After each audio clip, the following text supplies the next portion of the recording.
Está se sentindo um movimento na cidade e isso sempre se reclamava, né? Mas a situação sempre fez isso, a famosa base aliada, né?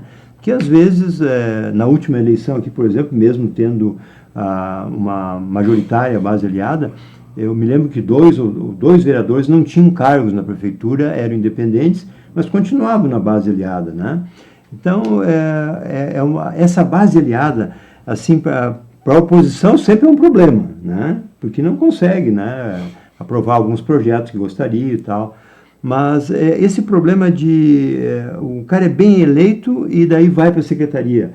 Tu tens sido questionado sobre isso, sim, com relação aos teus eleitores, se tu vai tomar essa decisão, o que tu tem para dizer para os nossos eleitores hoje, assim, Bom, primeiro eu acho que é importante dizer que a gente teve uma eleição também, e eu quero pedir desculpas, eu não vim antes, e tu vê que ainda não está 100%, né, Glacir? A voz tá bem, e tal, né? Tá queria dizer assim, a gente teve uma eleição também muito expressiva para a Câmara, né? Dos 15 vereadores, a gente teve 11 vereadores eleitos, o que nos dá uma tranquilidade com relação ao trabalho lá do Legislativo também, mas a gente vai prestar contas, a gente vai seguir as regras, seja para qualquer vereador, de oposição ou de situação.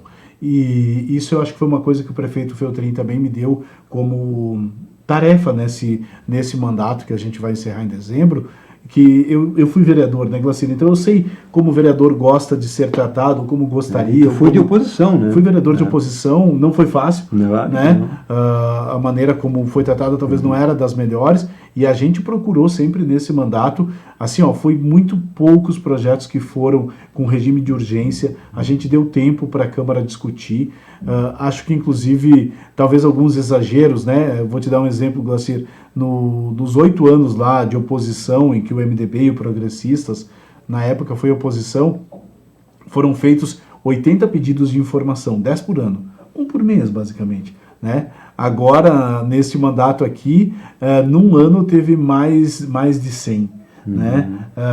Passou de 400 nos 4 anos, né?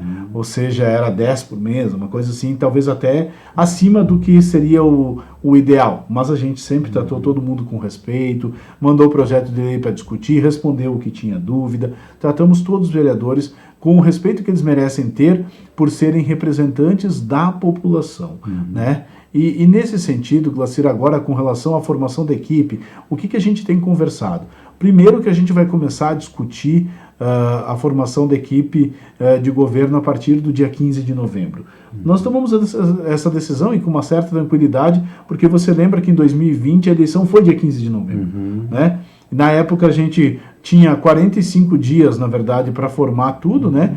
Mas a transição começou efetivamente dia 27 de novembro. Então, foi 30 dias, teve Natal e tal, foi menos até. E a gente conseguiu formar a equipe e conseguiu fazer a transição para o novo governo. Agora é mais fácil. Porque prazo. É um governo de continuidade, tem mais prazo, é um governo de continuidade, muitas coisas vão permanecer, muitas pessoas vão permanecer conosco, e as mudanças que serão feitas, elas vêm também a complementar o que a gente já tem andando no governo, né?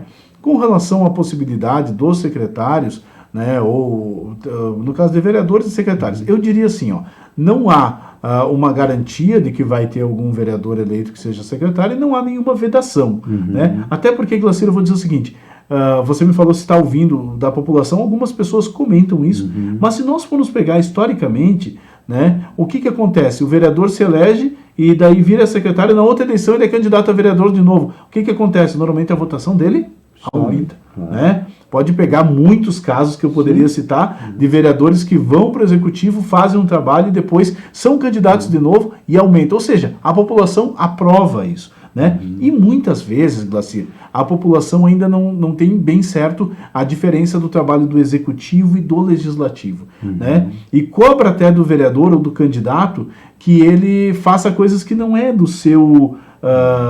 das suas atribuições, né? Eu lembro quando eu fui candidato a vereador, Glacir, que eu tinha lá o santinho que eu queria, então, respeitar as liberdades individuais, revisar o plano diretor, revisar o Código Tributário Municipal, né? Eu falava aquilo para as pessoas e muitos me olhavam, tá, mas tu vai fazer o que? Isso, né? E ele disse, então não vai fazer nada, né? Porque para eles fiscalizar, né, as coisas do executivo...